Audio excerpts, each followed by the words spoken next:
Travis Etienne as the number one running back in this year's draft. Thoughts?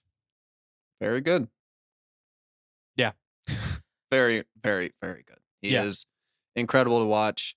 He has shown a ton at Clemson. He's also evolved a little bit as a running back last year. By far was the most productive receiving running back yeah. in college football, something he definitely worked on off his off the 2019 season coming into 2020 season, and it hmm showed. He is electric. Yeah. I think the thing when you look at Travis Etienne, I mean, he's just dynamic. He really, yeah, he Like, is. I mean, He when the ball's in is his hands, always looking for the big play, oh my always, gosh. and he hits them. Yeah, he literally he kind of I'm trying to think of like a good comparison. I think on here they on PFF they have like a more elusive Lamar Miller. Yeah, I've seen that, but I've also heard a lot of Alvin Kamara comps, That's what I which was I thinking. don't. It's just I don't But really it's like using Alvin Kamara as a comp for yeah. anyone, but I see it, but I don't think he's quite as good of a tackle breaker as Alvin Kamara. The balance isn't quite there, but Well, and I mean Alvin Kamara at this point I feel like is more of a receiver. Like he has as many receiving touchdowns I feel like as rushing at this point.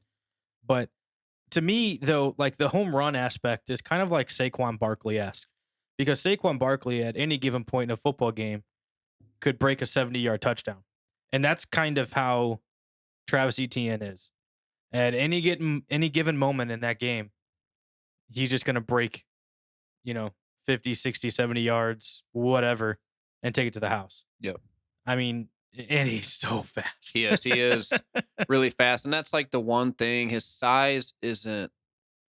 He's a little undersized, but it's not a big 5'10", concern for me 205. just because of how agile he is and how he can move around in space. I think he can get by.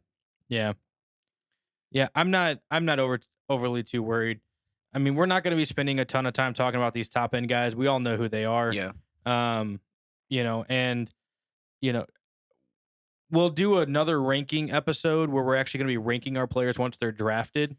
But because that just matters so much. Because yeah, I love him and the PFF second ranked running back. I think you could put him in either order. yep, That's why I think it's going to depend on their which landing is spot. Javonte Williams. But first, like, where do you think would be some good landing spots for ETN?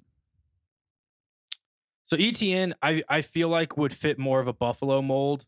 I like Buffalo a lot. I don't think maybe I don't think I think he Miami can is fit. I great. think he can fit anywhere. He's one of those running backs that is Uh, not really very scheme oriented. He can fit anywhere. I think. yeah, I just I don't know. To me though, he's not 100% plug and play.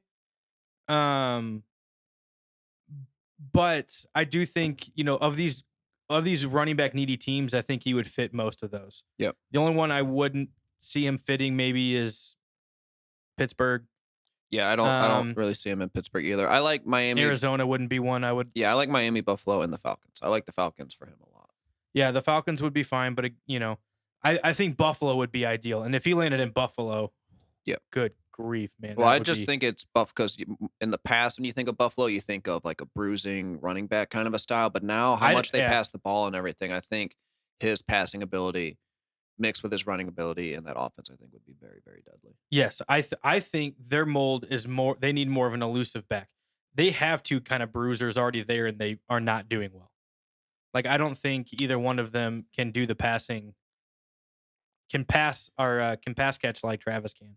So, I think Buffalo would be ideal. Yep.